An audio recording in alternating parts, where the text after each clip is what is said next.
National Action Network. Thank you.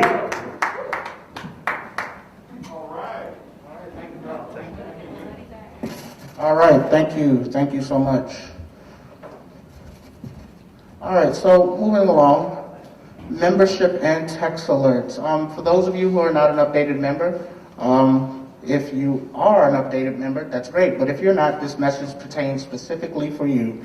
In the year 2021, have you renewed your membership? If not, then this message applies for you and for those who are not. The best way to stay informed and to stay into action is to become a member of NAN. Stay informed about NAN events close to you, where you are from, where you live, by texting Justice followed by your state to 59769. Justice followed by your state, 59769. And we also invite you to come to our Saturday Action rallies that will be here each and every Saturday with the Reverend Dr. Al Sharpton, beginning at 9 a.m. to 11 a.m. Alrighty, so next I'm going to call up, if those of you, this is your chance to express the good news that you had in the week.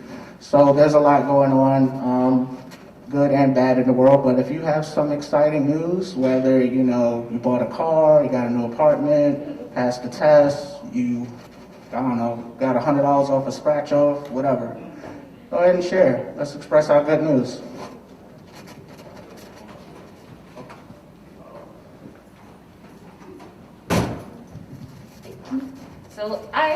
So I have some good news. So I actually brought a new huddler up in the house tonight. That's my homie Steven right there. Stand up, Steven, say hi. Don't be shy. Hey, he's our new huddler, so give him some props.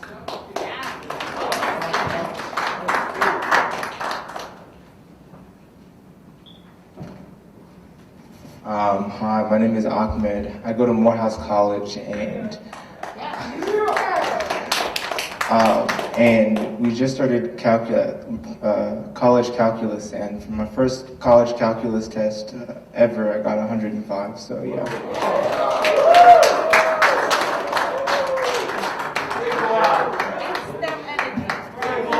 How y'all doing? Me again. Okay, so I have two quick good newses. The first one is related to my brother Ahmed.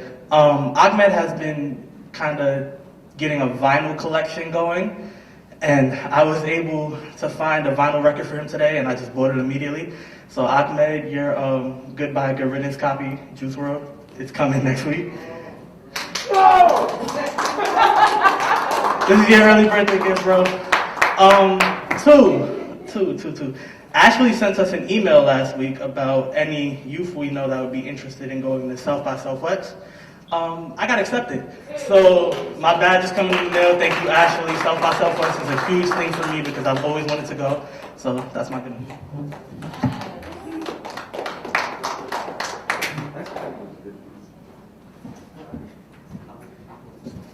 How y'all doing, brothers and sisters? My good news is during the summer, during the awakening of the protest, I had gotten arrested, and I was very nervous and scared. I said to myself, I don't know, I can't afford a lawyer. I don't know if my case is gonna drop. Just today, I literally got my case dropped. So just praise God, literally praise God. And I just wanted to share that news with everybody because everybody was trying their best and their hardest to make sure that my case got dropped, and today it just got dropped. Thank you.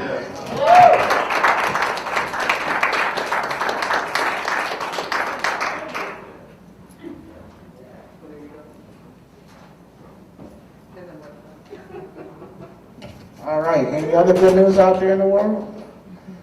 All right, well, I have good news. So, I am officially an uncle to a niece. I'll get a chance to hold her for the first time Friday, so I'm a little excited about that. My brother, very nervous, called me about 13 times. I am his older brother, but he beat me to having a kid, so, that's my good news. Alrighty, so now, before we get to the second part of our event, we have some guests here. What I'm going to do is, give them a chance to speak a little bit about who they are and what they've been through. The family of Alan Felez, who was killed by the NYPD October 17th, 2019. So far, there have been no charges that have been filed for those who have been involved in the injustice. So we definitely want to send our prayers and our strength and energy to this family, because as some of you know, being in this movement, it takes a lot to kind of, endure the type of, attention and different things that's going on. So the family of Alan Felez. I'm sorry if I mispronounced that. Hello, everyone. Let's round of applause for Alan Feliz's brother Sammy, his wife Jasmine. I'm gonna introduce them, and I want to make sure we're calling in the energy of all those people that we're fighting for right now. Yes, we're in a moment of the movement for Black liberation, but deeper than that, it's the movement for human rights. There's kids in cages at the border. There's a crisis of refugees. And the same way that the Black community is struggling to survive is the same way the parallel that there is the immigrant community and the Latinx community, and those folks are trying to do the work to show up for Black liberation too. So let's anchor Alan Feliz's spirit in this space. Let's say his name, Alan Feliz. Let's call him into this space, everybody. His brother's here. Let's call him into the space. Say his name. Alan Feliz. Say his name. Alan Feliz. Say his name. Alan Feliz. And Sammy's going to talk about the case, but the parallel reason why I'm helping this family organize, one, is to launch a foundation in Alan's legacy here in Uptown Manhattan, but more importantly, to pass a piece of legislation in New York State that would make it illegal for NYPD officers to pull over people. And in these cases, in these situations, Sandra Bland would still be here if these types of legislation were enforced in other cities. There are outcomes where officers are killing unarmed people of color in all of these different types of circumstances and situations. And I think it's so important that you guys make a commitment to this family to show up. This is one of the cases that nobody hears about. This happened in 2019, and those officers are all still working. So let's make some noise for Sammy, who has to consistently tell this story for support. Let's show him some love, everybody.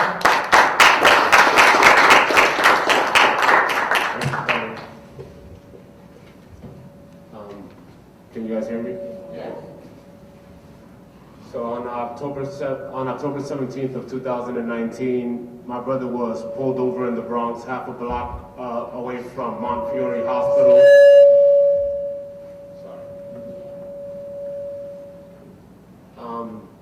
While he was stopped, the reasoning for his stop was for allegedly not wearing his seatbelt.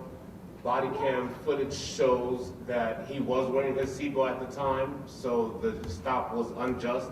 They should have just let him continue on his path, with which he was on his way to pick up his daughter-in-law. Well, his stepdaughter at that point, not daughter-in-law, I apologize. So he was on the way to the school to pick her up, and he should have been able to continue his path. And he was not allowed to. They wanted him to step out of the vehicle. As he's stepping out of the vehicle, the officer tells him to make sure it's in park. As Alan calmly walks back into the vehicle to ensure that the vehicle stops and sits in the vehicle, onslaught of an attack ensues on him, and he's getting punched, he's getting tasered on one side, and within 2 minutes of that interaction, one shot is placed into Alan's chest, and after the shot, instead of helping him, giving him CPR, their first thing was to drag him out of the car, limp, exposing his genitals because his pants was down, because they wanted to search him instead of helping him when he was losing his life and breathing, taking his last gasp and asking for help. They denied any type of medical assistance to him at that time and let him take his last breath at 3 p.m. in broad daylight as children were walking home from school, because this was before COVID. And that was the last memory that we have of Alan, which is unfair to us as his family. This is something as well that his son will be exposed to, because he left behind a 6-month-old son at the time.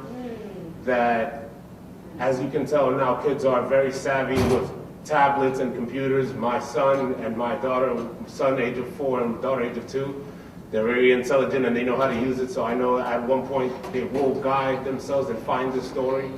And we don't want that to be the last memory that we have of Alan. Alan was a loving, caring person. He ensured to always give back into his community, help anyone who was in need. And our goal with the foundation is to uplift him, to fill that void that is now left in our community. Alan will take off the clothes from his back just to make sure that one of his friends or somebody in his community didn't go with that need. And my mission now is to ensure that I continue to uplift his legacy by doing this. I'm currently running food drives, clothes drives in my community in Washington Heights to ensure that the people in my community don't have that need, because I need what my brother meant to me and my community. The 3 officers involved in Alan's murder, which are Sergeant Jonathan Rivera, Officer Edward Barrett, and Officer Michelle Amanzar, are still currently working the streets of New York. They'll still be getting a payroll, they'll still be getting a pension. What precinct? It happened in the 52nd precinct, but those officers have been relocated. As we know, this is a common tactic of NYPD. Once they have this happen, they try to shuffle around the officers so that way they don't get these allegations placed on that specific precinct. Our commitment as well is to ensure that these officers are completely fired, that they do not receive a pension, that they do not continue to receive taxpayer money on their payroll checks, and that they're no longer a threat to that community, because we don't need killer cops patrolling our streets.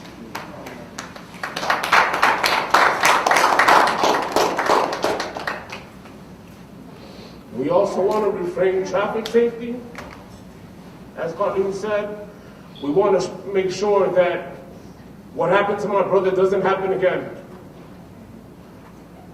Police officers, it's long overdue for police officers to be removed from traffic safety. They don't like doing the job. They don't like pulling us over and giving us a traffic ticket. And as you can see, a measly traffic ticket can mean someone's life being taken. We've had technology that's far superior than what these officers can currently do when it comes to traffic safety. If you know that there's a traffic cam, you're going to slow down. You're going to abide by the rules. So what's the need of having these officers in these positions? We also want to make sure that officers don't have to carry a firearm. Why is it that every time that there's a need for any type of police assistance, they have to come bearing arms? Every situation that you handle in your work doesn't require firearms to be involved. There should be a special treatment for firearms to be used and protocol against having firearms on your hips. This isn't the Wild Wild West. We aren't toting guns. There are situations where officers are being shot consistently for their numbers to back up for them to come out with every situation with a firearm.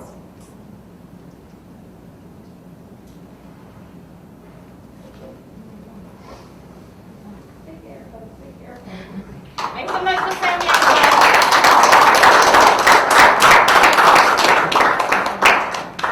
We're going to tell us what we need to do. We need to have a march. So what we're doing now is we're launching the Allen Police Foundation. We need all types of support. We're completely open. We aren't experts at this thing at the nonprofit, so we're needing people on all phases. Whether it's digital, social media outreach, whether it's volunteering just to go help out on a food drive and you have a couple of hours of your time. On our Instagram page at Justice for Allen, there's a link tree which takes you to our foundation's website and allows you to register on there and provide whatever you can donate of your time. And we'll be forever grateful for that as we get this thing rolling.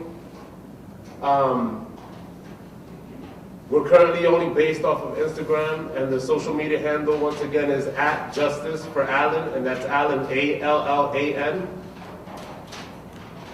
And that's all I got, guys. Make some noise for Sammy, everybody. So as an advocate for the family, I want to anchor two very important things because it's Women's History Month. Behind every strong man, we know to be a strong woman, right? And I'm going to hold myself accountable that I didn't know about Alan Felice's story, and I'm an avid organizer in this city. I didn't know until I helped organize a march in Washington Heights in June. And I'm marching and I look to my left and I see this brother with a giant banner with Alan Felice's face. And I'm like, I'm so sorry that I've been serving Breonna Taylor's family in Kentucky, that I've been serving other families everywhere else, and I have not served y'all family. And when I met Jasmine, Sammy's wife, I was reminded how often we have collateral damage in the movement and we don't create that long-term commitment of support and we don't create the community that these families need. So I want you guys to take a really good look at Sammy and Jasmine. Jasmine is a sister that literally is the collateral damage of this family's case. They have 2 small children together, and she's now working double time as a full-time mother. She's trying to help put together the foundation. She's trying to meet all y'all bright and wonderful faces to make sure she can build, because now the future of the legacy of Alan, for his son to grow up, and all he hears is the tragedy of his death, is on us as a community to change. And I hope that whatever we all hear when we hit the streets, that we anchor, yes, this is a black liberation movement. But when we talk about police brutality, the police are killing black, brown, low-income New Yorkers, trans folks all over this city. And how do we stand together, especially when we have cases like this that we can still squeeze justice out of? So let's say his name, Alan Felice. And I want to just give a minute to Jasmine, who so often folks don't really give space to, for her to give a couple of words to you all. So make some noise for Jasmine, everybody. Thank you so much for giving me this opportunity to speak today. My name is Jasmine. As you guys know, I'm Sammy Felice's wife. As she said, people don't usually give family members like me the mic to speak, but today I have the mic to speak, and the thing I really want to talk about is just, sorry.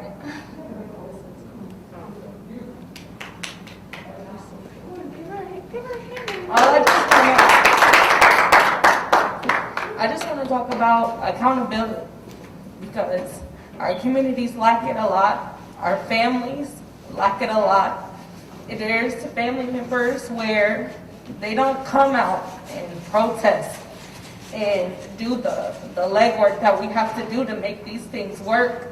And I know there's a lot of other people that are impacted by this, who are out here, you know, sacrificing time and putting their lives at risk out here in these streets, yelling our families' names. And it's not fair for you guys to have family members that are not out there with you, standing next to you, because your life is at risk just like theirs is. We're all the same color, and we all need to be together in this fight. Community means unity, and we need it now more than ever. So the best thing I can ask you guys to do is to please just get on the Justice for Alan page. Please click the link. Read his story. Read about him. I mean, we have kids out here that are suffering. Eli's never going to see his father again. He's going to be able to see his father in pictures, in a video with his dad laying on the ground lifeless, pantsless, with his genitals showing, while there's mothers and kids walking by watching this happen to his dad. He's going to be bullied in high school. I want to be making sure that this foundation grows to where we have bonds and we have college funds for Eli, to where if he decides he doesn't want to go to college and he wants to create this billion-dollar company, he has the funds to do it, because his dad is not here to make sure that he can do that. So it's our job as a community to make sure these children out here that are taken and just suffering without fathers and parents, like just nephews, like Breonna Taylor's family, and everybody's suffering. So it's just like everybody has to come together. It's time to take accountability. You have to go home and talk to your families. Hey, we're all in this together.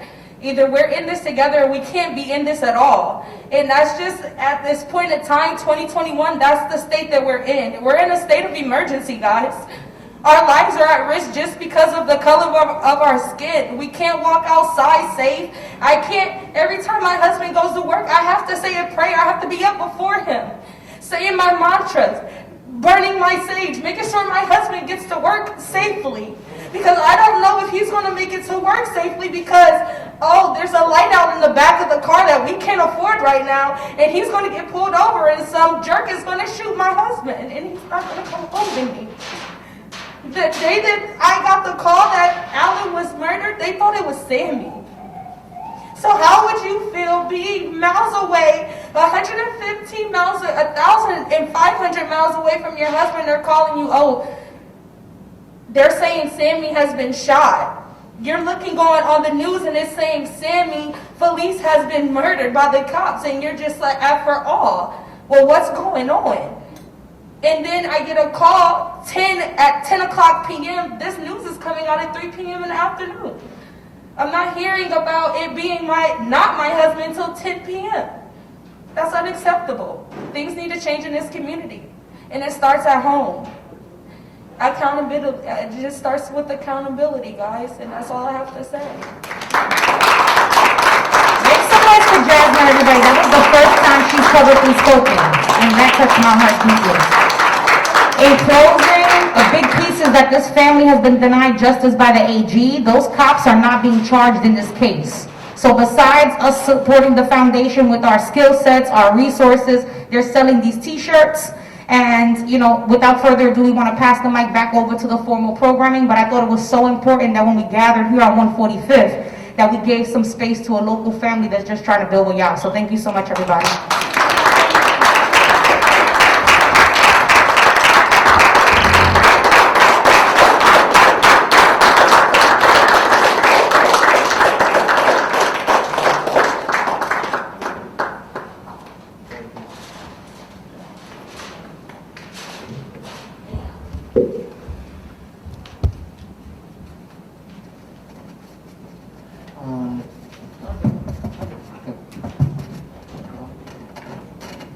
I just want to say thank you to Carlene Pinto for that, and thank you all for coming to share your story.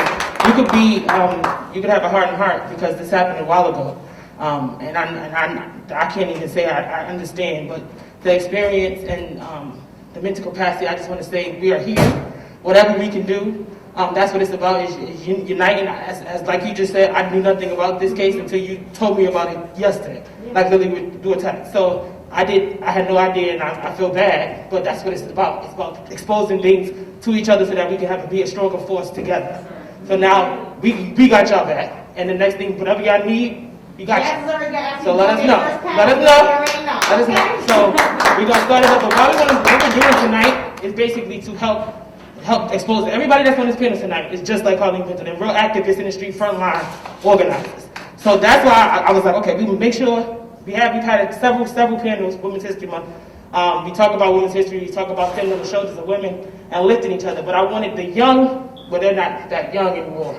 But they're Gen Z. They are Gen Z, and it's Carlene's a millennial. But I wanted y'all to hear from them. Last week there was a march for Breonna Taylor in solidarity on last Monday. And Nia White, New Paul, Larry, they all helped organize that. It was huge. So let's clap that up in solidarity. Because they're out there in the street risking their lives daily, not getting paid to do any of this work.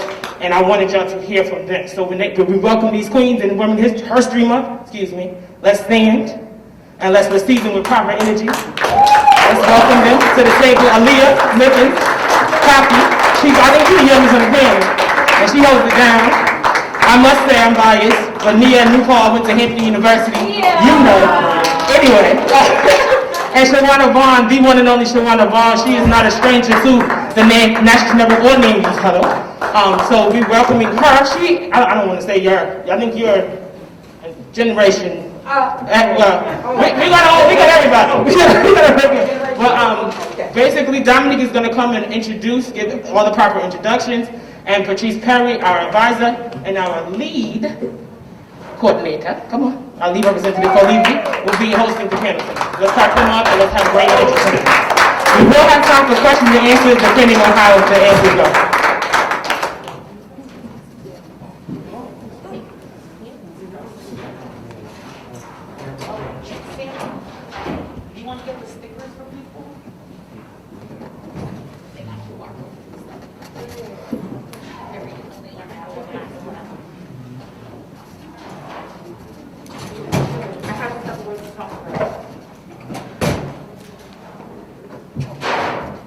Good evening, everyone. It is my distinct honor and pleasure to introduce tonight's special guests and panelists. Our first special guest and panelist is Sister Carlene Pinto.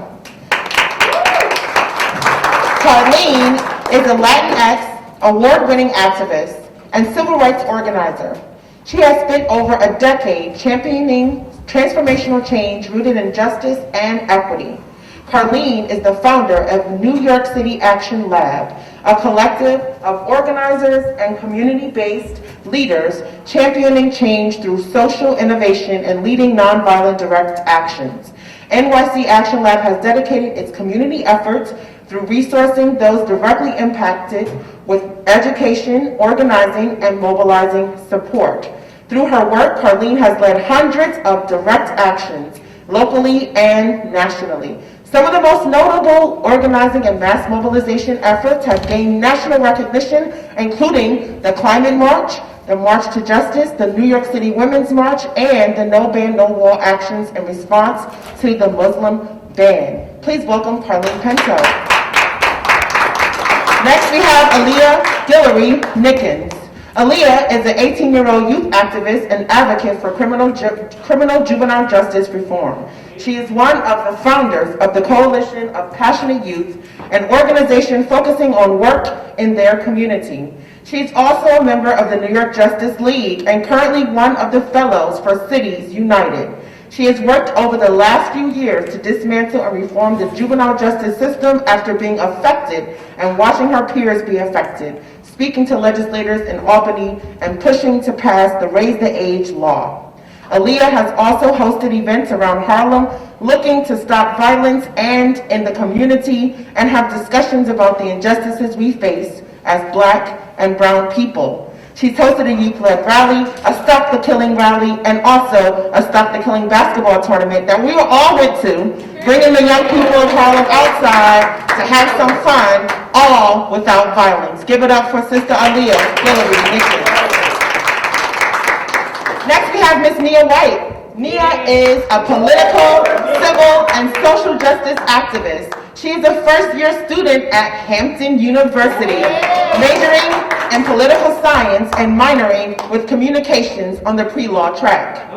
Proud lead organizer of a youth-led organization named Freedom March NYC, working on policy reform, civic engagement, and the mobilization of the community, as well as currently interning at the New York City Public Advocate Office, working on community empowerment. Being the youngest on the team, she focuses on advocating the voice for the youth and other Black women. Working at organizations like Black Women's Blueprint and We Believe, Inc., she spreads her message through organizing nonviolent protests through NYC, features with CNN, Forbes, and several other major platforms to amplify the work that needs to be done to create a better future for generations to come. Please welcome Nia White.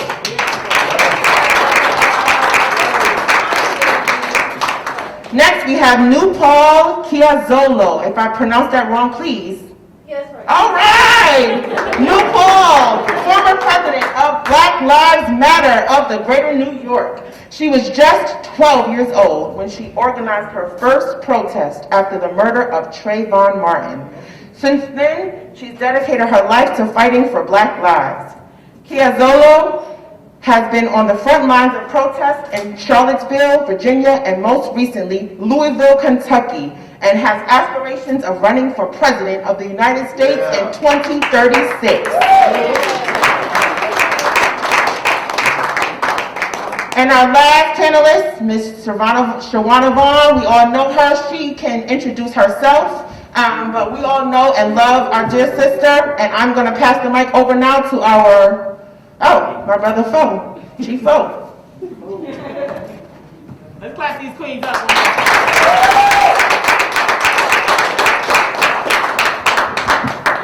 Yes, you can introduce yourself. Hi, my name is Shawana Vaughn. I'm the director of Silent Cry. My cause is mass incarceration, foster care, and gun violence, and currently legislation. I have the only mass incarceration mental health bill in the country called post-traumatic prison disorder, Shawana W7633. All right, let's get to the questions. First question, what motivated you to start your activism work? How did you start getting active in your community? Anyone can go. Okay, can you guys hear me? Hi everyone. Yes, I just want to make sure the energy is up in here. Yes, so again, my name is Nicole Kiazolu. I'm 20 years old. I'm an activist and organizer from Brooklyn, New York. So my start into activism was the tragic murder of Trayvon Martin. When I was 12 years old, Trayvon Martin was murdered. And at the time, I was in the South in the 6th grade, and racial tensions were very high.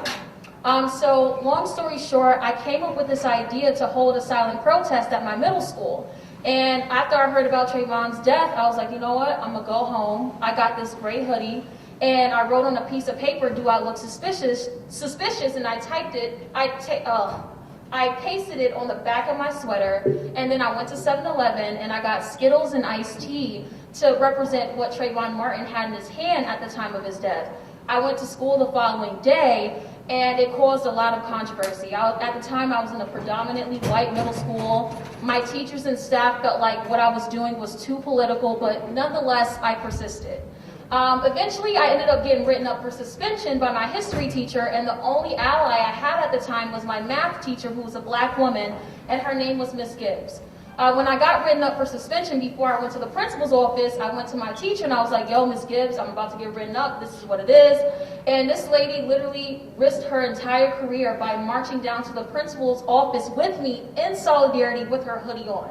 We debated back and forth with the principal, and instead of him suspending me, he sent me home to do my research and have my case ready for him the following morning. So I looked up my rights as a middle school student in Georgia. I looked up my First Amendment rights.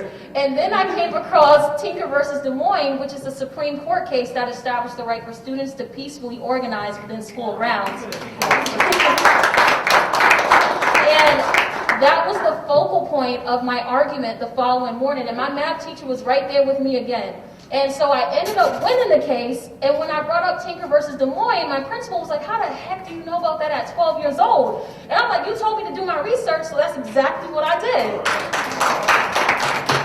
By the time we got out of the principal's office, it was lunchtime, so my teacher and I went to the cafeteria, and when we got there, literally every single student in there had their hoodies on with the same exact message taped to their back.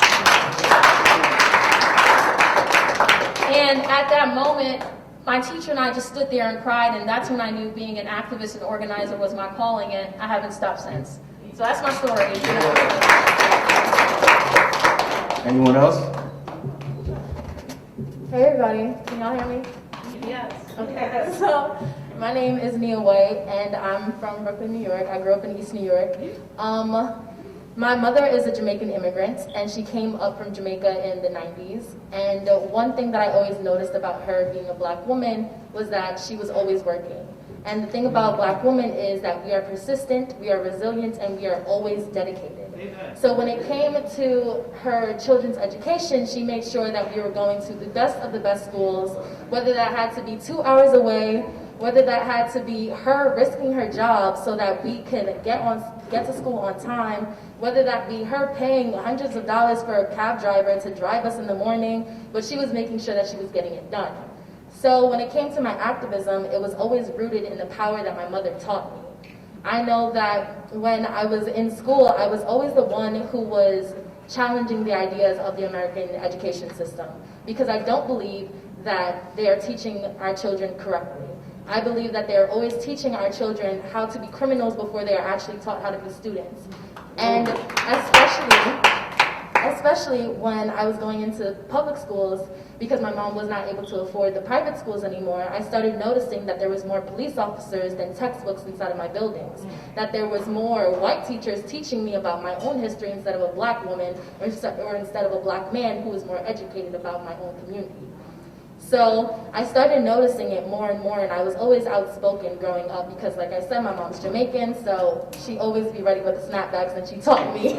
She taught me at a very young age to stand up for what I believe in.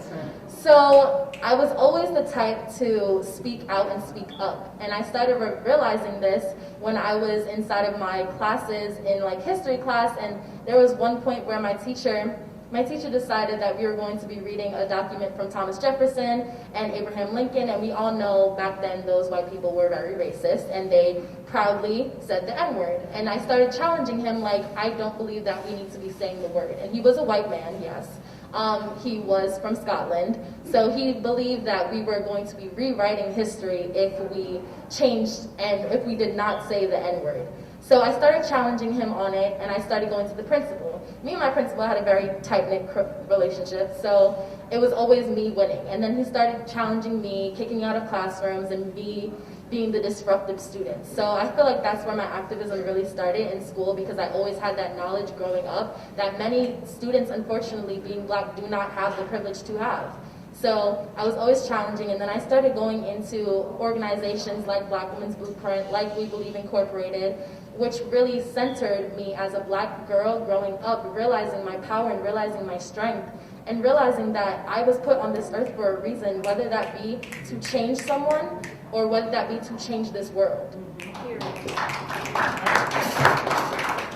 So thank you, ladies.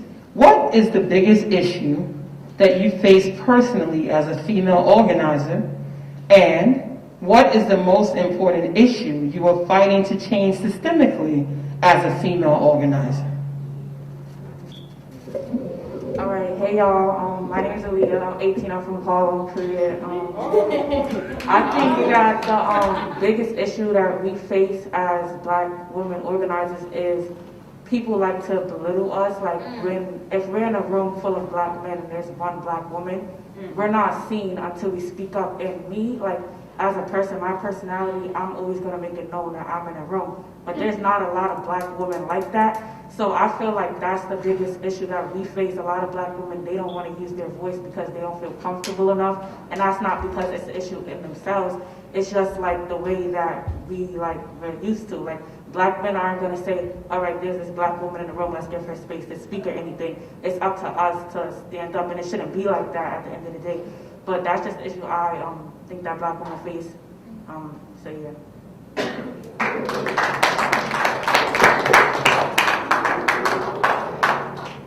As a Black woman who organizes and does nonprofit and grassroots work, I believe that we have spaces that are not being created for us by us. I believe that we are in a Caucasian male, now turning female, dominant group of people that are not affected by the things that they are standing. For them it's profit, for us it's people. And I believe that is what that's the thing that is holding space and not giving space for real people to do real work.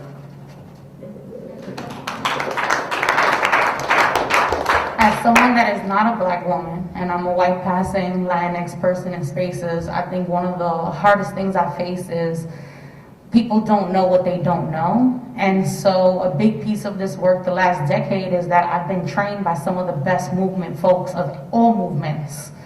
And so in this moment, it's more about how can I help resource and support folks while also giving space to the fact that people don't see the misogyny that sisters like me are facing in all of our spaces all the time.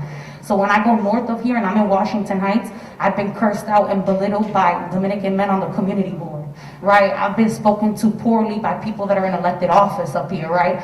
But in the Latino community, we don't talk about that because misogyny is something that's accepted, right? Anti-Blackness has been something that traditionally has been accepted. So I think one of the main things is that when people see me in all Black spaces, they assume I'm taking up space in Black spaces, when really I'm just trying to figure out what my marching orders are when I come back to my hood, which is here to Washington Heights, the South Bronx, and areas of Queens and Brooklyn that I organize in. great responses.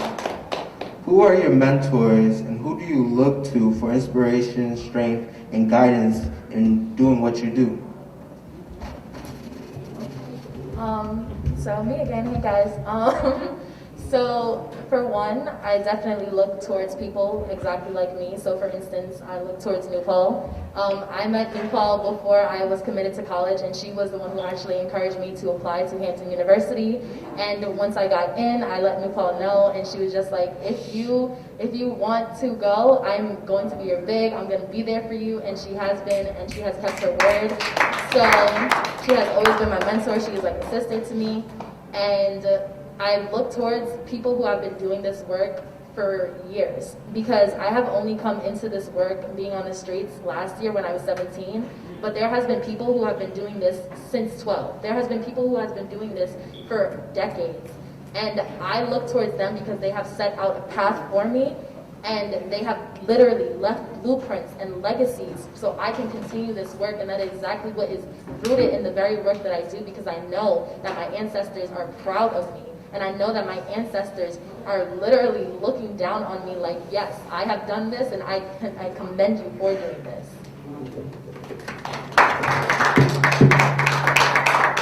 Yeah, I am incredibly proud of Miss Nia right here. This is my mentee. Like, a lot of people ask me who I look to for inspiration. I look to the people, everyone around me, including Nia. Every time I look at her, I see her speak. She reminds me of myself when I was 17, 18 years old, just so full of passion. Don't make me cry. Like, I just love her so much. And like she said, I do value the lessons that elders can teach me, because they've been here much longer than me. I'm only 20. So I definitely have like old Panthers that are mentors. So many just different people from all walks of life that have been in this movement, and they've helped guide me. They correct me when I'm wrong. They hold me up when I'm right, and they just always supported me. And as a young person, and that's been in this space for a while, I recognize that none of us are perfect, right? We're going to make mistakes, but what matters is holding yourself accountable, learning from that, and moving forward. So thank you. I would say my father is like my mentor. Like, if you know, he's like my backbone. Like, everything, I feel like I got this far, like, because of him. I probably wouldn't have gotten this far if it wasn't for him. And like, usually when they see, when people see a young black teen, they always assume like the mother is the single parent. Like, they'll never say your father. Like, a lot of people, they always be like, where's your mom? Where's your mom? I always have to say my dad. So yeah, I think that he's my mentor. I want to call into space two very important elders that took me in about 12 years ago when I was some of these young ladies' ages. Miss Aaliyah Clark, who's an elder who was married to Bernard Lafayette of the Civil Rights Movement. She lives right over here on 153rd, and she really sat with me and taught me a lot of the lessons that we're now recreating in this moment of movement space. And also Denise Oliver Velez.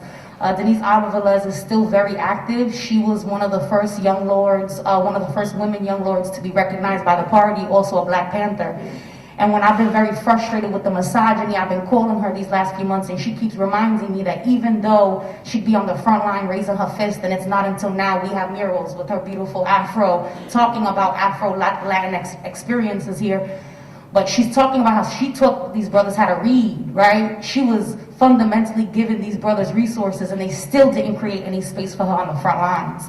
And so when I see a lot of these young sisters taking up space, I am rooting you on, and we are now correcting the pain points and the missteps of our elders in these spaces from previous generations. And so I'm really inspired, and just calling in Denise Oliver Velez and Aaliyah Clark, because we are, sitting at their feet and carrying on their torches. So, where do you see yourself as a female in activism in the next 10 years? I see myself with the people. Say that one time That's it. Okay. With the people. Anyone else? With the people in the streets, taking over exactly what we do every single day. And we can make sure that this is a Women's History Month, right? But when we're saying female, I want to acknowledge that we should be saying the term women and using the X. So we're including our trans sisters in our dialogue, because when we say female, technically those folks, if there's anyone trans identifying, may feel excluded. So I want to bring my piece of where will we be in the future. We'd be having dialogue that makes everybody feel included all around. All right, I have a question posed to Nia and Aaliyah. I know you guys are both college students. So how are you able to handle, being in college, taking classes, especially as being remote, and still, being an activist? Well, I just want to clarify, I can't handle it. I'm just going to be very transparent. It is the toughest thing and I don't recommend. 0 out of 10. Also, New Paul is a college student as well on the pre-law track, so she's doing 10 times work. She's getting ready for her LSAT, so yeah, so I really want to commend her for that as well. But I feel as though people don't recognize that every black person is technically an activist. By the way that you are surviving and living day in, day out, you are doing the work that we are doing on the streets. So just by you surviving, you are an activist. You are literally going against stigmas that have been created against us for centuries. So whatever you're doing in your everyday life and now you're surviving, you are doing more than I have ever done, and you are doing more than, and so much more, and our ancestors are so proud of it. Yes. Just to piggyback off what she said, there's not like a specific way an activist looks like. I feel like that's what holds people back. They think that when you label yourself as an activist, you have to be studious, you have to talk a certain way, use certain vocab and stuff like that. So that's what hinders them. But there's no specific way you can talk. You can use as much slang, you could curse, you could do whatever you want. There's no specific way to be an activist, how to look like an activist. But to answer your question, Felipe, I don't. Like, there's no way I handle it. Yeah. I just want to quickly piggyback off of what they said. So I am a rising senior at Hampton University, first generation college student. So I'm currently studying political science and I'm on the pre-law track. Nobody told me that junior year would be this much of a nightmare. Balancing that and being on the front lines is definitely stressful. But what keeps me going is literally the people, and knowing that I'm not just getting my degree for me, I'm getting it for the people as well. So that's what keeps me motivated every single day. Time management is key. You have to be able to manage your time and stay disciplined. And even when the nights are long and you're staying up all night and you're crying, just knowing that the light at the end of the tunnel is so much brighter if you just push through. That's what keeps me going. And one more thing, also, just prioritizing yourself as well. On the front lines, people often think that if you're not coming out 24/7, you're not a true activist. Yeah. People like to hold us accountable because we put ourselves first at times. We cannot be strong for the people if we are not strong for ourselves as well. And that is facts.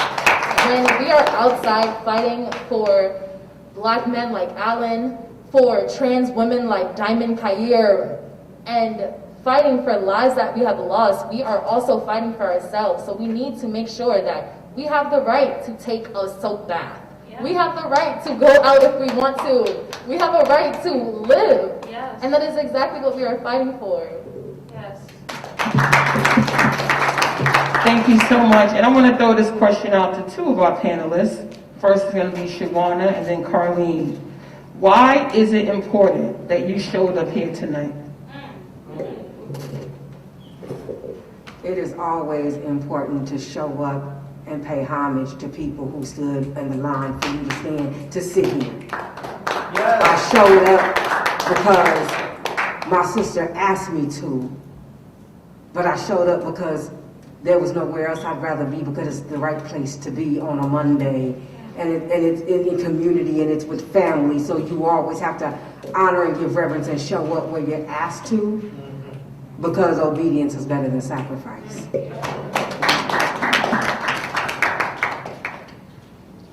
again, we know that when Ashley or Dominique text you, you're saying what time and what do I need to do. But a big piece is that I have been really stuck the last couple of weeks and months, and I'm not gonna lie, right? In November of this past year, I was out in Louisville, Kentucky, and I was hosting a training, a Kenyan Principles of Nonviolence training, and an 18-year-old young man who I had been mentoring at the time, who I brought to actually Allen's Block, right? A young man who, after he came up here with Until Freedom and did a whole big rally, he came up to Washington Heights because he was like, nah, I gotta be with the people. He was a young man who had so much potential, and 24 hours after he and I anchored a training together, he was murdered in an alleged carjacking. So now I'm in Louisville, Kentucky with no security, with no support, and the only person from the movement that had reached out to me had been Gina Belafonte. And so in that moment, I was re-anchored with, it didn't matter what I was going through because black folks in Louisville have to live through that every day. And this young man, Travis, who at the time was struggling with his own identity and what his role in the movement was gonna be, because people were telling this young Arab Egyptian brother that he wasn't black, he inspired me in ways that I'll never understand, right? And so when I showed up tonight, it was me recommitting myself to his vision of keep going. He was a young man that his final post on Facebook was for all of us to respond to a police shooting site, and I was at that police shooting site when I got the call that he had been murdered a couple blocks away, right?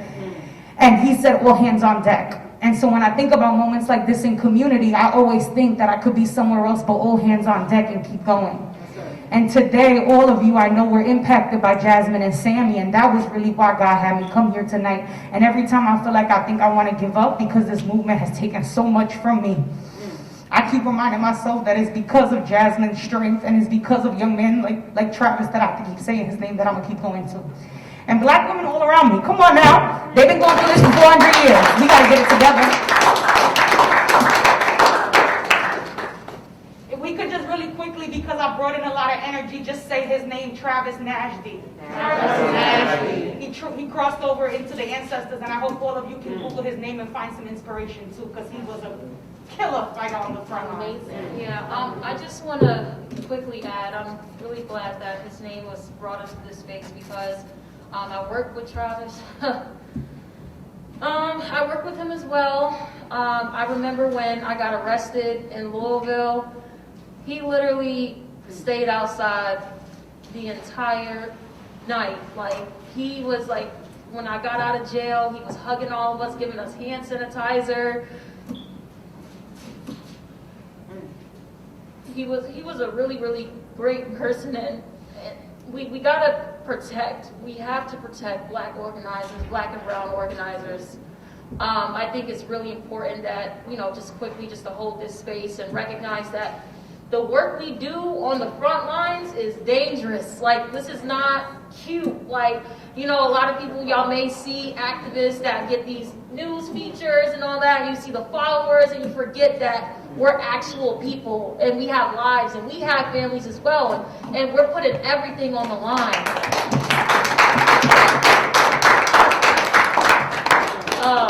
So, you know, Trav, bro, love you, definitely appreciate everything that you contribute to this movement, and like, we're gonna keep going in your name. And make some noise really quickly for a close friend of mine who does my security in Kentucky, just walked in because he and I are making the trip back to Kentucky in the morning. Make some love for Mason that just walked in the back. That man's happy on. Because folks don't know there's a lot of building happening behind the scenes, and to the point, folks don't know what New Paul is doing all around the country, how many young people she's inspiring, but when she puts something up on digital and she needs your support, it's up to everybody to support. The same way, everything gotta keep going. Let's say it, keep going. Keep going. How can the greater community support your work? Anyone? For me, it would be to amplify the voice of legislation. Hashtag post-traumatic prison disorder posted, call the legislators, because without mental health in this country, we will not be well. Without screaming for invisible people, because people who are incarcerated are invisible. They are not invisible. And you don't know who your neighbor is going to be. So how about you chant now? How about you hashtag now so they can be well when they're home and they're received to you? So I'm asking everybody to hashtag post-traumatic prison disorder, Shawana W76337 in the state of New York and in the state of Michigan. I think that my ask would be similar to amplify, but also trust. I think that having trust in your community leaders is essential. Believe that we are doing this work from our hearts. We are doing this work for the families. We are doing this work for the children who have to go through this years to come. We are putting our lives on the front lines. And people obviously, constantly, always believe that we are not human. We bleed the same as you, and it is the same fact that we bleed the same color, which is exactly why we are constantly fighting on the front lines. As New Paul said, we are human. We're not doing this for clout. We're not getting paid billions of checks. We are human. I'm a whole student. I can be on my college campus, but I'm still doing this work. When I go back on campus at Hampton, I'm still going to be doing this work. It is knowing that community leaders are leading us and having these conversations and telling you guys, like, oh yeah, I know this person. I know New Paul is organizing this. I'm going to tell hundreds of people, even if they don't show up. At least one person shows up, that's enough. That's right. If she's organizing something, if she has a hashtag about post-traumatic stress and post-traumatic and issues, I'm going to make sure that everyone who needs to know that information knows about that information. If I know about a black man, a young black man who needs to get out of a situation that is going to result in gun violence, I'm going to connect them with Aaliyah. It's knowing the right people who are in the community doing this work constantly and connecting them. Trust in the community organizers because we trust in you guys. Yeah.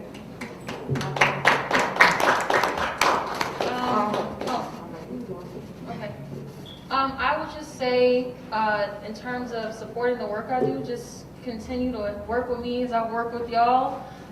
Just continue to show up in community. I always organize in community. I'm a firm believer and there's more power when we work together as opposed to working apart. So, that's just that. We just got to show up, in any way, in any capacity that we can. There's so many different ways that you can contribute to this movement. You don't just got to be on the front lines 24/7 like, some of us up here on the panel. Like, there's different ways. Everyone has a place in this movement, and you walk in that authentically and unapologetically, and you'll be fine. And that's what matters. That's what matters. So show up in whichever way you see best serves you and is most authentic to you. That's what I need from the community, and that's what I'm giving to y'all. So for every one of our panelists, for the more than 2,000 viewers that are tuned in as we speak, how do you stay hopeful? We can go down the line and let us know. How do you stay hopeful every day? I feel like I just gave a little bit of that background a few minutes ago, but I'll reiterate. The things that keep me hopeful are the amount of love and joy you find in some of these movement spaces and what kind of resilience you find in the midst of tragedy. And, a couple minutes ago, you guys were watching as Jasmine Feliz just gave her first speech, right? That makes me hopeful because now I'm watching this sister on her journey and I'm able to support her, and that gives me hope that whatever else is going on, I'm making an impact in this one person's life and in the outcomes of what they're trying to do for their community. And so that's what gives me hope. And in closing, say his name, Alan Feliz. Alan Feliz. Other young people give me hope. Like when I look around and I see people my age or people like 2-3 years older than me, that makes me hopeful that we're gonna get somewhere. Like this is not for nothing, whatever case may be. But she asked the question before I got to answer the last question. So I want to say when this is over, get everybody social, like Larry right here, like all of us up here, and just stay connected, stay updated. Like make sure you're in your community. I look at other states and it's like they're always like it's a bunch of love, and I feel like in New York, I don't know why, like it just lacks that. I feel like we have to be connected in our community more, and like just trust the young people. Like you see a young person outside about to get in trouble, about to do something, don't just walk away and criminalize them like they're a thug or something. Like actually like stop and try to like stop them from happening. You feel me? Like just have hope in them or the reason. What makes me hopeful is knowing that I just taught a men and a women's prison how to write legislation, and they sent me back a bill that they want me to take to a legislator. What gives me hope is knowing that I'm fighting on the front line for people that are not invisible, because as long as I have breath in my body and I can say your name, they will see you. So what gives me hope is knowing that even when it looks impossible, through God all things are possible, because we're here and we're fighting, and even when we can't see the end, we know that there's light, because there are people, when there are dark days, I know that somebody has it worse. And if we're not out here, how bad will it get? And it makes me stay out here, and I'm not going anywhere. So hashtag post-traumatic prison disorder, Shawana W76337. Everything these women have said so far has really resonated with me. And I think what gives me hope is the fact that I was put on this earth for a reason. God has given me a voice. My mother has strengthened that voice. And it is the very knowing that if I do not change the world, the words that I spit out of my mouth will inspire a young girl, a young boy, a young non-binary to change the world. Whatever I say it with intention, and I say it with intelligence, because I know that the people are listening, that the world is watching, and I mean that with my whole heart. Whether there is one person watching, they will go back and tell another person. I believe in the ripple effect, and I believe in cause and effect. I believe that whatever you say will go out in the universe and become true. I believe that what I say is completely from my heart, and it will go out and become what it is and what is meant to be. So I know that if I die on this earth tomorrow, I have said something that will lead another generation to continue what I have done. And it is exactly what people like Ashley do. People like you do. People like New Paul does. It is exactly the work that we do that really is meant to inspire, and it continues the legacy onward and onward. The same way we remember the legacy of Marsha P. Johnson. We remember the legacy of Harriet Tubman. We remember the black women who have came before us, and we continue that legacy and that knowledge that they have left for us. Because our ancestors have left a blueprint for that reason. They have left us, and for that very reason, so that we can be on their shoulders and continue this work.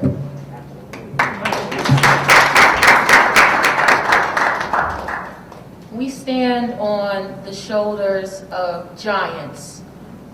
A lot of people always say we are our ancestors' wildest dreams. And I always argue, we're not only our ancestors' wildest dreams, but we are the products of their blood, sweat, and tears. They sacrificed so much for us to be in this space today and even have this conversation. So their legacy that they left for us to fulfill, to continue this fight towards black liberation, is what keeps me hopeful. Every time I take the front lines and I see so many people from all walks of life come together in the name of black liberation, in the name of equity, in the name of trans liberation, in the name of black people, a part of the LGBTQ plus community, their liberation. All of our liberations is connected. So once black people are free, everyone else is free. And that's what keeps me inspired, and just the energy and the love, like the love really keeps me going. And you know, when I'm at darkest times, and you know, this movement definitely takes a lot out of you. I just remember the beautiful faces I see every single time I come to an event like this, or when I'm on the front lines, or I'm behind the scenes, wherever the hell I am. You know, I remember the beautiful faces I come in contact with every single day, and their spirits, and that's what keeps me going. And quick thing. When New Paul's talking about the love, I just want to touch on the fact that the community has been based, and the community leaders have been based on mutual aid, efforts like food drives, efforts on making sure that, for instance, like Life Camp, they have buses so that after-school programs can happen for kids, and they're not going into gun violence. There are so many mutual aid tactics, even on the front lines. There are people going to these restaurants and getting food donated to us so that we are able to have water, food, and be able to sustainably continue this movement. There are so many mutual aid efforts, and that's love, and that is how we show up as a community. That is what community looks like, and that is what America is meant to look like. All right, now we're going to open the questions to the audience. So if anyone has questions, please just come up.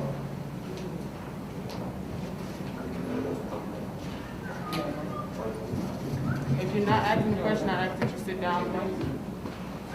Go ahead.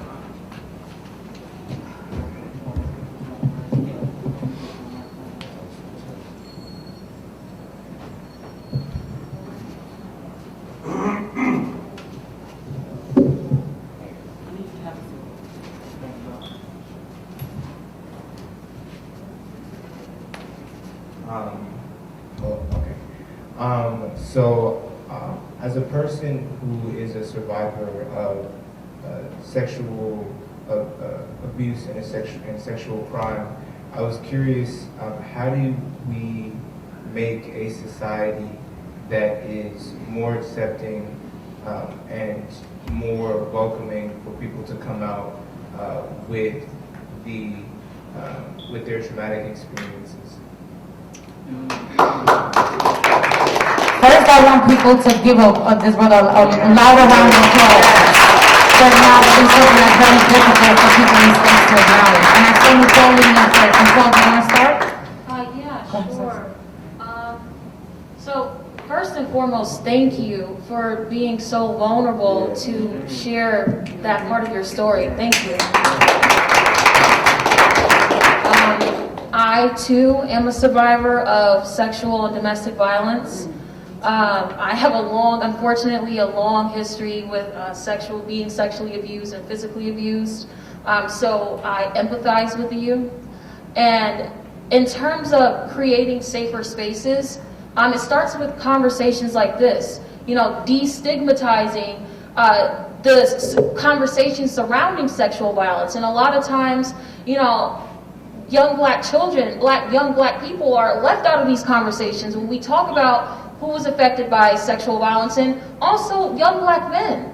You know, a lot of people don't give space for black men to even tell their stories of survival because they're looked at as weak. So we have to open up more space and dialogue for these necessary conversations in our community. We cannot shove it under the rug like this is something that's normal. And to that point, Nicole, I think that creating spaces for victims to come together is important. And Jasmine and I and Sammy talk about this all the time. It's about normalizing having emotional IQs and having feelings and crying, right? Because that's the first step to creating safe space for survivors, is that your experience is your experience, and you should have a space to talk about and unpack that however you see fit.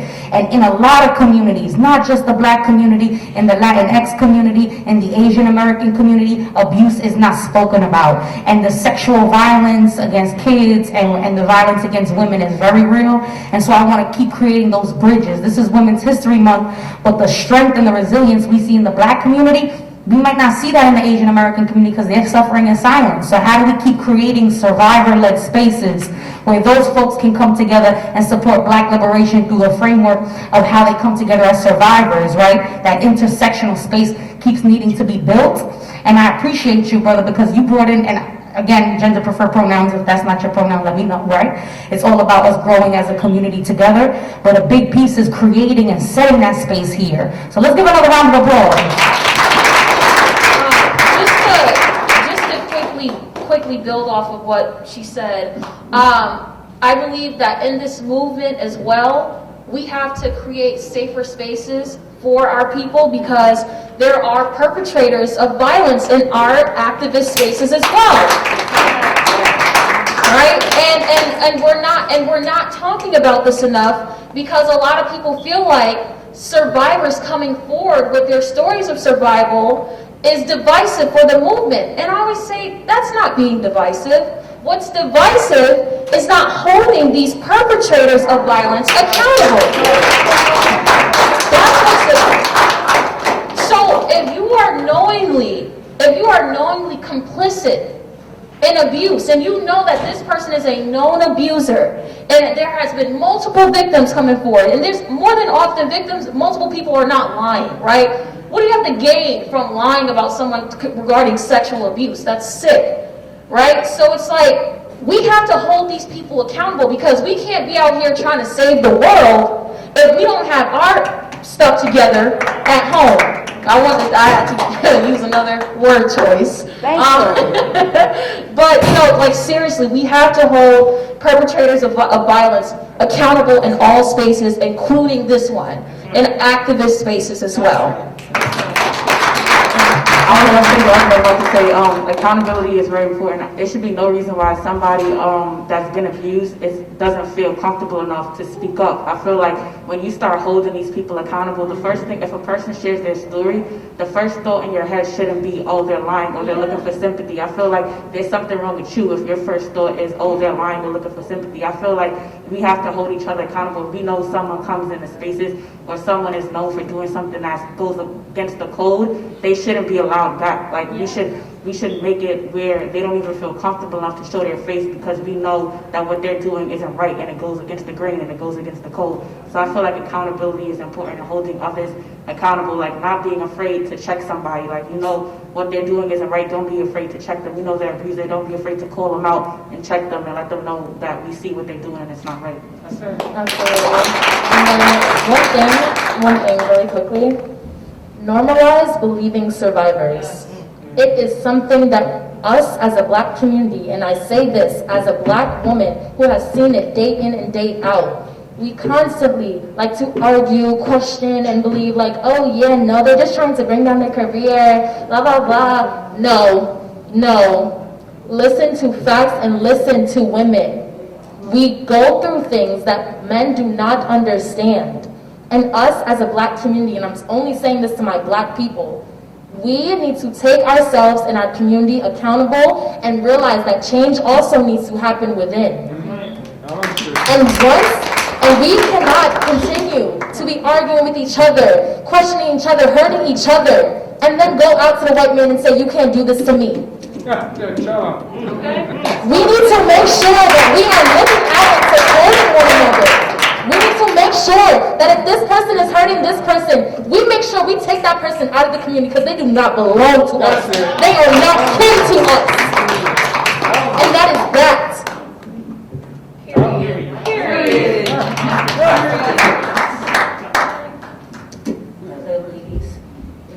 Can you guys hear me?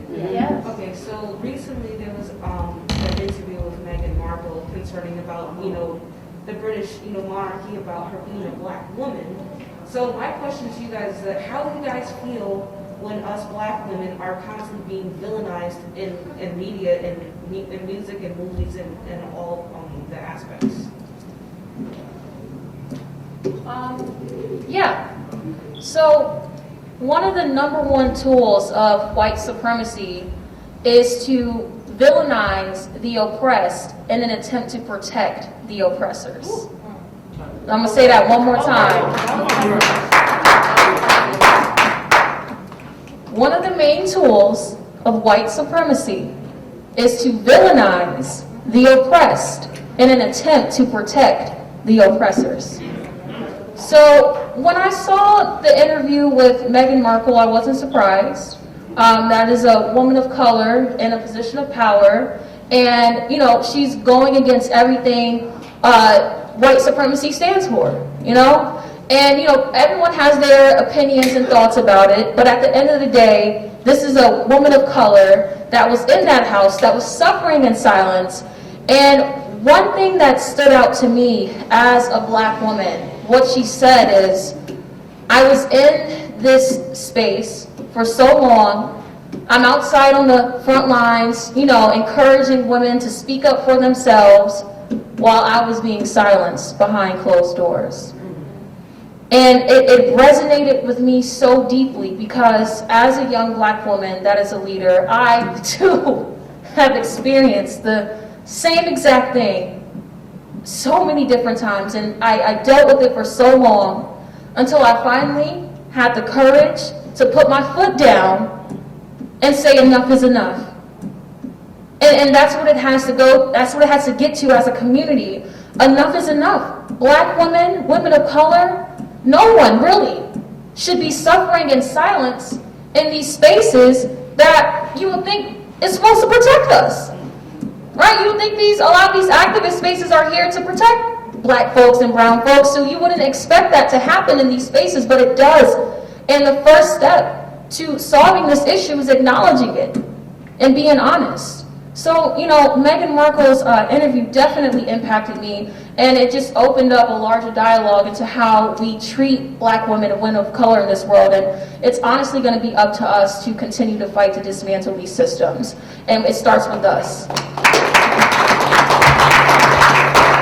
What I'll say on the Meghan Markle situation is that this is something that we have seen constantly, and it seems so surprising to people because they think that, oh, it's a monarchy. No, this is the same exact thing that happens to black women all over the world, 24/7. Like Newpal has said, constantly the oppressed is being oppressed so that the oppressors can continue to do what they want to do. We have seen it constantly. We have seen it during the Black Panther movement, where black women were being pushed to the background. It is inside of our very own history. So just read about it, get educated. As black men, you need to educate yourselves and realize what you are doing wrong to black women. Black trans women are constantly being murdered by our own community members, constantly being ignored and silenced, constantly being pushed to the background. And I'm not a black trans woman, so I cannot speak on their experience, but I know for a fact I will always stand with them. Yes, absolutely. So it's just remembering that Meghan Markle is not the first, the same way that Breonna Taylor was not the first black woman. That Breonna Taylor, before Breonna Taylor, there was Sandra Bland. There was a Tatiana Jefferson. And if your activism does not include black trans folks, black queer folks, all black lives, then you ain't an activist. And also, she got me touching on a few points right now. If your activism only includes the black woman that you find attractive, then you ain't an activist. If your activism only, hold on. Yeah. If your activism only includes the black woman that you want to lay in bed with, the black woman that you only want to go out with, you are not activists. You are not protecting black women. You are not a part of this community. If you feel as though you are protecting black women, realize that you do not have to find her attractive, you do not have to find her beautiful, but you need to respect her. Yeah. And that is that. And I said what I said.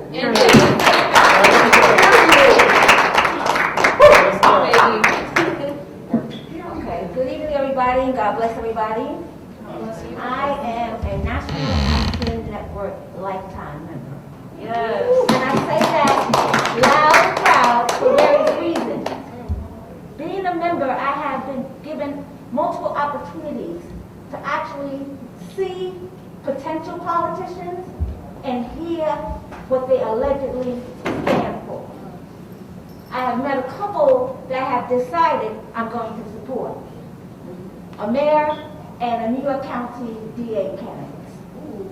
So my question to you as activists, are you currently involved with working with a potential candidate who's deemed to be a person that can actually legislate laws that actually are relevant to civil rights?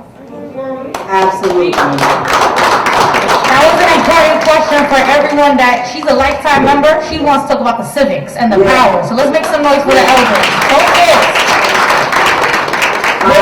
Go ahead, you first. Absolutely. And you said something that was really important, and I'm glad Carlene acknowledged it. Civic engagement and education is vital to the survival of black people.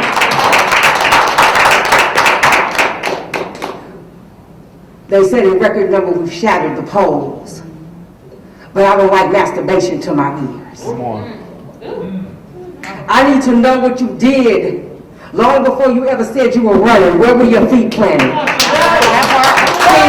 We You're not challenging elected officials asking real questions. Talk about it. See, everything that sugar sometimes is shit. Let's just keep it real. And I don't like that we don't investigate who's running. They look good, they sound good, they walk nice, they talk nice, and sometimes they show up where you need them for who's calling in the camera. I've looked at elected officials. I definitely have a DA candidate I'm supporting, and her name is Lucy Lang. And for me, I'm supporting her because when I was nobody with a brand, no name, no nothing, I called her on the phone and I walked in her office and I asked her to help me with somebody who was locked up. Amen. And she did it. And I'm looking at people who are running in races for everything. City council, because I want to know who controls the money. Amen. If I follow the money, I can follow the problem or the solution. Talk about it. I live in District 9. We got 500 people running. Talk about it. And I'm trying to sift out the sugar and the other stuff. Because listen, I live in public housing. Public housing got 99 problems and the solution ain't nowhere near coming on the horizon. So they drop off food and they leave their information. That's not a solution. I can buy groceries myself. And so I'm looking at people that have a plan. But what was your plan before today? What were you doing on the front line before today? I want your record to speak for you. And stop electing people that show up Johnny come lately and they just sound good. I don't like sound bites. So absolutely, I think we should do our due diligence. We watch TikTok and Facebook and Instagram. Well, I need you to Google these people 20 years before today. Where were they? 10 years before today. Matter of fact, 12 months before they decided to say they were running, who were they? Because it's important. It's important that we get to the polls. It's important that we register to vote. It's important that we hold these spaces to say, listen, you know what? We heard them. Now let's dissect them. Yes, talk about it. So absolutely. Okay, I want to thank you for your I want to give you some of that answers too, while I'm also pitching to folks that live in Manhattan. So Manhattan District Attorney, right? Every borough is going to have a DA race. The District Attorney sets the tone for what convictions look like in your borough. The entire time we've been protesting in Manhattan, I would show up and say, does anybody know who Cy Vance is? I brought a whole giant banner that said by Cy. Because this white man, who is our district attorney in Manhattan, who evaded the prosecutions of Weinstein and Epstein, who does not care about communities of color, who chooses to raid and keep arresting folks for crimes of poverty rather than solving the issues of poverty in the first place, that should be the hyper-vigilized civic engagement we're doing, because he's sitting on $700 million in forfeiture funds right now. So when we're talking about these DA candidates, besides Googling who they are, know the role well. If this person has never been a manager, they should not manage an office with 4,000 employees, because all of those assistant prosecutors need a good boss. If nobody's ever managed a fund before or a program before, how are they going to figure out $700 million and who to prosecute and who not to? These are real questions we have to ask our candidates, because in every single race, whether it's city council, a citywide for mayoral, there's all these issues that are coming up to bat. And it's about these people's courage and their character. Right now, our governor, who we all know, the women of color in this room that are my age and older know the situations we've been in politics. I've been threatened by this governor before. I've been harassed by state senators that now it's coming out that they're choking their wives behind closed doors. We have elected officials like Natalia Fernandez, an assemblywoman who's running for Bronxborough president, who's a fighter, who's standing on the front line, who's not getting supported, right? Tahani Abushi, my candidate for Manhattan District Attorney, her father did 20 years for a tobacco charge. Black folks want to talk about the experiences of mass incarceration. She can empathize. She knows what it looks like to want to have deterrence programs from mass incarceration. She's my candidate because she sued the city of New York before. Because when protesters are getting their arms broken in front of the 34th precinct, she's showing up the next day and she's defending those protesters. And that's going to be my fight for Manhattan District Attorney Tahani Abushi.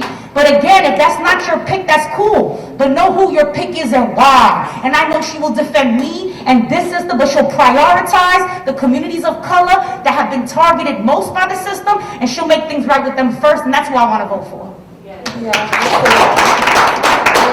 for your answer. And since they name drop, I'm inviting everyone to check out Alvin Bragg, B-R-A-G-G, running for Manhattan District Attorney. He's a straight up Baltimore brother. Thank you. Make some noise for the elders, yes. And it's petition season, so go sign some petitions for all folks of color. Really quickly. Also, one thing that I also want to touch on really quickly, we need to also normalize, I feel like we just need to normalize a lot nowadays, 2021, y'all. I think that we need to normalize people who are from our community running with our community. I believe that if you are from my community, you know what happens. You know what goes down. I do not believe a white man or a white woman knows what happens in East New York, Brooklyn, what happens with single mothers when they have to be waiting hours on food stamp lines.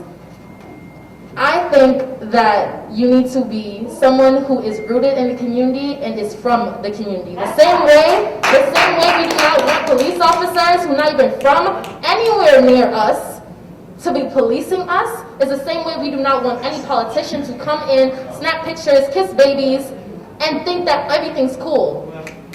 And once they're done, they go home back to their wives, to their husbands, to their families, and think that everything's done, that they can continue with their race. No, because there are still people dying.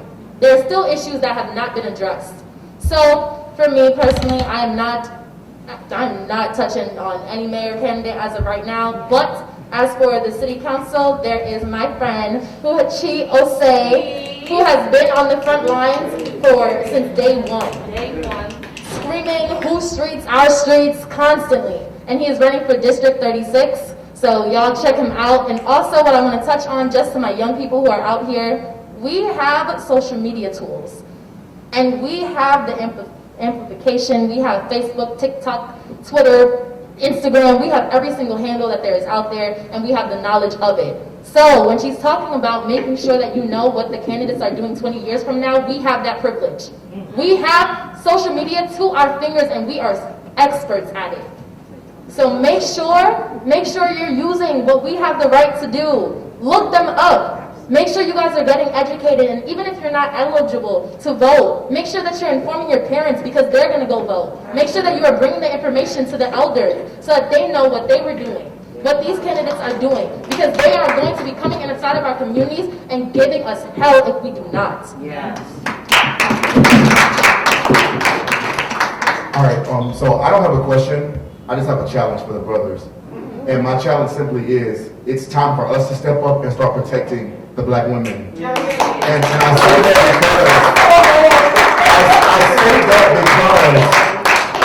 because this year alone, we saw so much during the pandemic. I had a sister that was 31 years old who I lost to kidney failure. And when I felt like God took one sister, he gave me another one because I had a sister who was a part of a domestically violent relationship with a Hebrew Israelite in Mississippi. And I was able, it's been hard on me to provide for my sister, but when God took one sister from me, I feel he gave me another one. And so every day, even throughout this pandemic, I have worked, excuse me mother, I have worked my ass off to make sure that my sister had everything her and her babies needed so she didn't have to go back. She didn't have to go back to where she come from. So all these sisters are out here on the front lines. It's time for us to stop manipulating, taking advantage of, misusing, and abusing them. It's time for us to step up and do our part as men. It doesn't matter what kind of man you are. Ashley and Dominique will tell you they are my sisters from afar, from distance, not by blood. But if they call, Reginald is coming. So that's what I challenge you all to do on today. It's time to start protecting our sisters. So I don't have a question. That's just my challenge to the brothers. Thank you.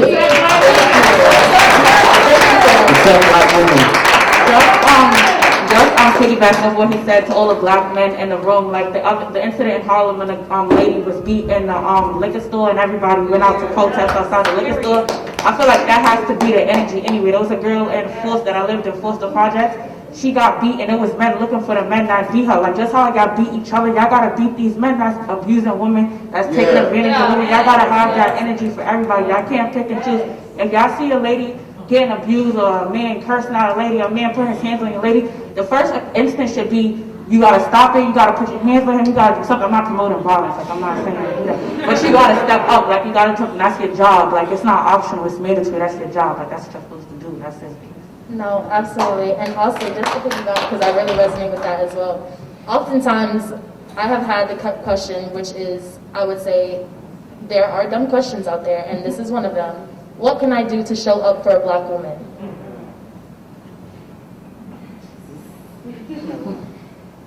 You just show up. You make sure that their name is being present in rooms that they have been excluded from.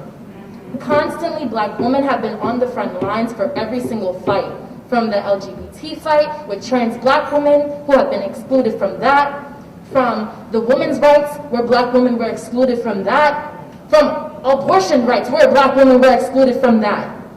Constantly, black women have been on the front lines for every single fight, showing up for every single person that is out there. And we have been silenced for years. So when we talk about men showing up for us, we are talking about the fact that you are remembering us when often we are forgotten. Remembering us when we are lost in the shuffle, when people do not feel as though we are worthy enough for the conversation, when we are creating rooms for people to be in yet still shut out.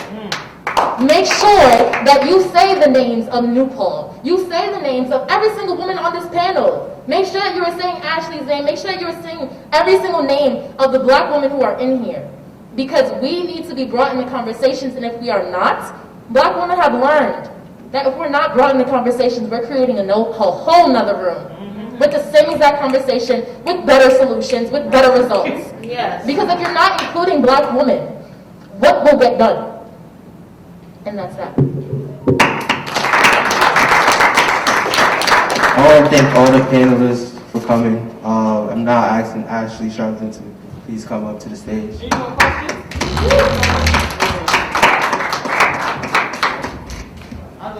I just want to say thank you all for coming tonight and sharing. I wish we could be here a little longer because I have some other questions I want to go into, but that isn't the time. But for literally every single one of y'all, thank you for your sacrifice, for your time, for your commitment for our people, and for painting to us what community looks like to y'all and basically how to support. Y'all heard them. Y'all were challenged tonight. We all were challenged tonight. And I challenge you to take on that challenge. And if you have any questions, they've invited you to come into their space and ask them. They said they would share the information. How do we show up? Nia just put it plain and simple. Just show up. Show up. That's fine. We don't gotta go no deeper than that. The huddle has ended. The word has been said. Thank y'all. We want to have a photo at the end with everyone. Unless, can we just, because we say her name, can y'all just say a name that you want us to repeat as we close out tonight? And we'll start with you. Everyone's names as we close out. Travis Najdy, say his name. Travis Najdy, say his name.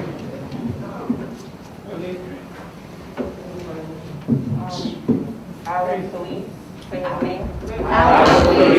Wait, no, we gotta start with this. Let's start out. Say it like the fairies in the room, though. Come on now. Aaliyah Felice. There you go. Christian Hall. Diamond Kyrie Saunders, she was a black trans woman who was killed in Cincinnati. Laylene Polanco. She was a black trans woman we lost right here in New York.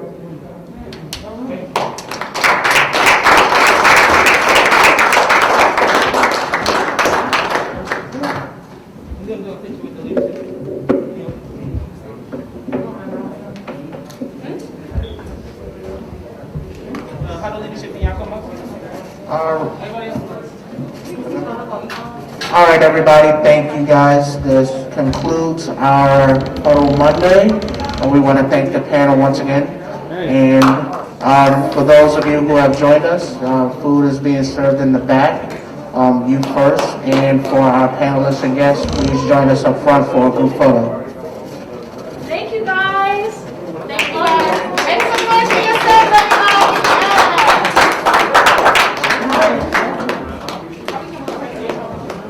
y'all don't mind. Really? Oh,